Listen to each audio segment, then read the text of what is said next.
Oke, selamat sore pemirsa, teman-teman semua.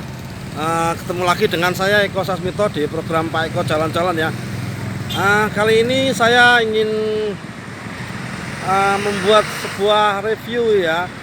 Ya mungkin jalan-jalan juga ya, tapi jalan-jalan sejarah ya. Kita ada di bulan September ya. Bulan September di penghujung bulan menjelang tanggal 30.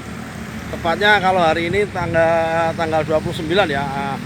Kita akan mencoba sedikit mereview jalan-jalan sejarah tentang gerakan 30 September ya, peristiwa kelam bangsa Indonesia, tentang sebuah pemberontakan penculikan yang memakan korban jiwa, yang kemudian terpatri dalam sejarah menjadi catatan kelam dalam sejarah bangsa Indonesia tentang gerakan G30 SPKI ya.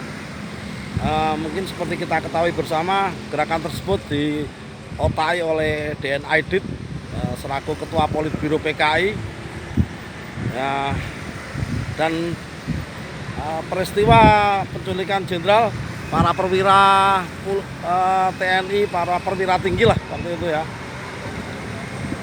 dilakukan oleh Kolonel Untung ya, dari unsur orang militer juga yang berafiliasi ke PKI, yang dalam sejarah disebut ingin menggulingkan pemerintahan saya itu pada waktu itu Bapak Presiden Soekarno ya. Kemudian pada peristiwa subuh itu ya, pembunuhan dan penculikan para perwira tinggi itu 7 dieksekusi di Jakarta dan 3 tereksekusi di Jogja ya, termasuk mungkin salah satunya yang kena sasaran salah tembak, yang waktu itu ingin menyasar Bapak Jenderal A.H. Nasution, tapi yang terkena adalah putrinya Ade Irma Suryani Nasution. Peristiwa yang menjadi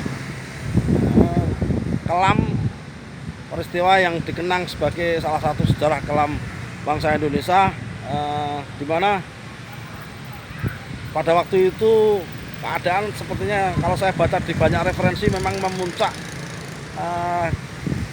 dari pertarungan pemilu di sebelumnya ya, ketika Partai PKI menjadi salah satu peserta pemilu juga, dan kemudian menyusup ke pemerintahan,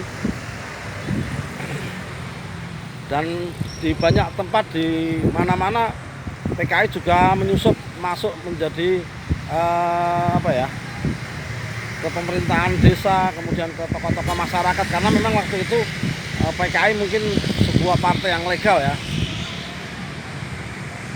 legal dan diakui oleh pemerintah, artinya membentuk gerakan itu ya, membentuk organisasi lah, organisasi ya. Beda dengan sekarang di mana PKI menjadi partai terlarang ya, partai terlarang melalui ketetapan MPR ya, meskipun semakin kesini ya, isu-isu PKI mungkin seperti mendapat angin ya, sepertinya berkelindan lagi ya, bawa alam. Tapi saya tidak ingin mengorek perdebatan tentang PKI masa kini ya, itu monggo disikapi masing-masing, tetapi saya mencoba ingin belajar dari pengalaman kelam waktu itu ya. Sejarah PKI terbukti dalam sejarah 2 kali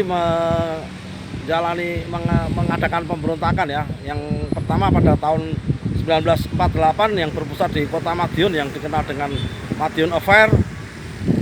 Kemudian waktu itu saya banyak membaca sejarah tentang pembunuhan yang dilakukan di pondok pesantren di daerah Takeran ya, di Kecamatan Takeran. Saya pernah ke sana tuh, masuk Kecamatan Magetan yang mengarah ke Madiun ya. Itu dari banyak referensi yang saya baca dan orang-orang yang pernah saya temui, ada puluhan orang yang mati terbunuh dibuang ke sumur ya.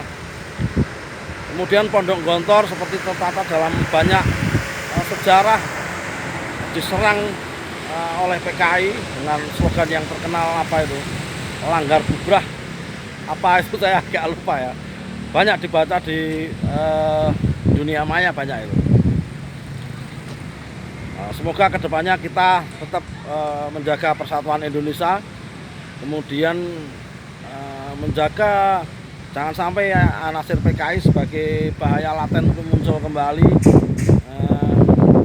karena itu tidak bertentangan, bertentangan dengan nilai-nilai Pancasila yang kita jadikan sebagai dasar negara ya.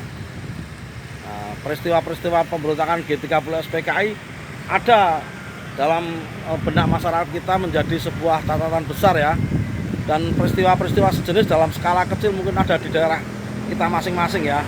Gerakan-gerakan PKI juga sudah mengakar sampai ke desa-desa. Waktu itu memang pusatnya tentu saja di Jakarta ya, sebagai epicentrum kekuasaan di Indonesia, sebagai ibu kota. Dan peristiwa PKI menjadi perdebatan panjang sampai hari ini ya, tentang waktu itu Pak Soeharto ya, Bapak Presiden Soeharto, mantan presiden yang waktu itu menjadi Pangkostrat, melakukan sebuah gerakan penyelamatan dengan menangkapi para pemberontak yang telah membunuh Dewan Jenderal, mengejar dan kemudian memenjarakan, ada yang dihukum mati, DNAID, melarikan diri, dan kalau tidak salah terbunuh di Solo ya, tertangkap di daerah Solo. Semoga bangsa Indonesia kedepannya setelah melewati banyak krisis ya, banyak cobaan, termasuk di dalamnya upaya-upaya pemberontakan PKI, salah satunya pada momen yang tepat menjelang tanggal 30 September ini, marilah kita merenung sekaligus merapatkan barisan untuk membentuk barangkali namanya bahaya laten itu yang bisa sewaktu-waktu terjadi ya, tentang paham komunisme, kemudian gerakan-gerakan komunisme yang sekarang memang secara resmi tidak ada, dan menjadi gerakan yang dilarang, tetapi namanya sebuah ideologi barangkali kita nggak bisa mendeteksi, nggak harus berwujud dalam bentuk partai ataupun apa, ideologi-ideologi yang sudah terbukti bertentangan dengan nilai-nilai Pancasila dan nilai kemajemukan masyarakat Indonesia ya. Semoga Indonesia bisa menyongsong hari depan dengan lebih gemilang, mengisi kemerdekaan dan belajar tentang sejarah, salah satunya sejarah pemberontakan PKI di Indonesia. Oke, sekian dulu review singkat saya tentang peristiwa G30 PKI sambil saya sore-sore ini mungkin nyore lah ngisis di ketinggian. Oke, terima kasih teman-teman, selamat sore, tetap jaga jalan-jalan, untuk bisa beraktivitas, tetap jaga kesehatan. Terima kasih.